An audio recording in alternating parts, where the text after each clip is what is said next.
పవిత్రమైన ఆధ్యాత్మిక కార్యక్రమాలతో ఓలలాడాల్సినటువంటి తిరుమల తిరుపతి దేవస్థానం అరాచక శక్తుల అసాంఘిక కార్యక్రమాలతో తల్లడిల్లిపోతోంది.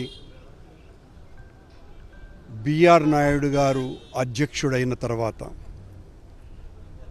ఆయన అధ్యక్షునిగా నియమింపబడ్డ తర్వాత తిరుమల తిరుపతి దేవస్థానం యొక్క ఔన్నత్యం, విశిష్టత పూర్తిగా మంటగలిపిపోయాయి. ఆయన చేస్తున్నటువంటి వికృత కామక్రీడలు బయటికి వచ్చిన తర్వాత మొత్తం హిందూ సభ్య సమాజం అంతా ఈసడించుకొని ఆ వ్యక్తి ఆ పదవికి అనర్హుడు, ఆయన రాజీనామా చేయాలి లేదా ఆయనను తిరుమల తిరుపతి దేవస్థానం నుంచి గెంటివేయాలి అని మొత్తం హిందువులంతా కూడా గొంతెత్తి ఘోషిస్తున్న నిమ్మకు నీరెత్తినట్టుగా ఉన్న కూటమి ప్రభుత్వం, ముఖ్యమంత్రి చంద్రబాబు నాయుడు గారు ఇలాంటి అసాంఘిక కార్యక్రమాలను ప్రేరేపించి ప్రోత్సహించేటువంటి వ్యక్తులను వెనకేసుకు రావటం మూలంగా బిఆర్ నాయుడు గారు ఆయన చేస్తున్నటువంటి కార్యక్రమాల వలన ఆ వికృత చేష్టలను బలపరిచేటువంటి ఆకురౌడీలంతా బిఆర్ నాయుడు పంచన చేరి బిఆర్ నాయుడు వాళ్లకు ఇష్టం వచ్చినట్టుగా దర్శనాలకు సంబంధించినటువంటి వెసులుబాటు కల్పించటంతో రోజుకు 3,4,300 రూపాయల సుభదం టికెట్లు, విఐపి బ్రేక్ దర్శనాలు 1,000 రూపాయలకు బ్లాక్ టికెట్లలో అమ్ముకుంటూ రోజుకు లక్షల రూపాయలు సంపాదించుకుంటున్న ఆకురౌడీలంతా కూడా పెట్టరేగిపోతున్నారు. 2 రెళ్ళు 4 అన్నందుకు గుండాలు గండ్రాళ్ళు విసిరే సీమలో క్షేమం అవిభాజ్యం అంటే జైళ్ళు నోళ్లు తెరిచే లోకంలో ఇప్పుడు మనం ఉన్నట్టుగా స్పష్టంగా అర్థమవుతుంది. మీరు చేసినటువంటి అసాంఘిక కార్యక్రమం నైతికంగా సరి అయినటువంటి చర్య కాదు అని నిన్న ఆయనకు నిరసన వ్యక్తం చేసేటువంటి కార్యక్రమాలు చేస్తే బిఆర్ నాయుడు పెంచుతున్నటువంటి ఈ ఆకురౌడీలంతా కూడా మహిళల పట్ల అత్యంత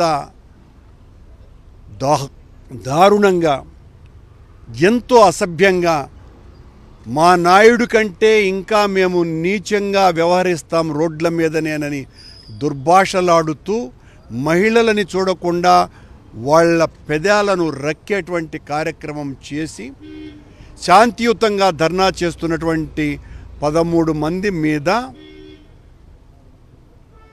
తప్పుడు ఎస్సీ ఎస్టీ కేసుల్ని బనాయించటం, ఈ ఆకురౌడీలంతా వాళ్ళు ఇష్టం వచ్చినట్టుగా లేని పోలీసు అధికారి ఉమేష్ చంద్రలాగా సజ్జనార్లాగా వీళ్లకు సమాధానం ఇస్తూనే ఉంటానని హెచ్చరిస్తున్నా.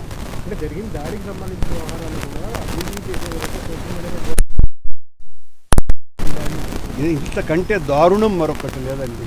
ఒక మహిళ పెదాలను రక్కటము అంటే ఈ రౌడీలు అది అత్యాచారం కిందికి వస్తుంది. అత్యాచారం సంగతి దేవుడెరుగు.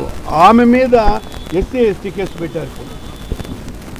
ఒక ఆవిడ చెయ్యి ఆల్మోస్ట్ వాళ్ళు విరిచేశారు. ఇంత దారుణాలు జరుగుతున్నాయి. ఇవన్నీ కూడా బిఆర్ నాయుడు పెంచి పోషిస్తున్నటువంటి ఆ పెంపుడు కుక్కలైన ఆకు రౌడీలు చేస్తున్నటువంటి పని. అతను పీఠాధిపతుల్ని మఠాధిపతుల్ని ప్రోత్సహించటం లేదు. ఇలాంటి ఆకు రౌడీలందరినీ కూడా తన పక్కన ఉంచుకొని మా మీద, వైఎస్ఆర్ కాంగ్రెస్ పార్టీ కార్యకర్తల మీద, మహిళల మీద ఉసికొలు బిఆర్ నాయుడు రాజీనామా చేసేంత వరకు హిందూ సమాజం, అదే వైఎస్ఆర్ కాంగ్రెస్ పార్టీకి సంబంధించిన ఉద్యమం కాదు, మొత్తం హిందూ సంఘాల యొక్క ఆవేశాన్ని, ఆక్రందనని, కోపాగ్నిని వైఎస్ఆర్ కాంగ్రెస్ పార్టీ ప్రతిబింబిస్తోంది.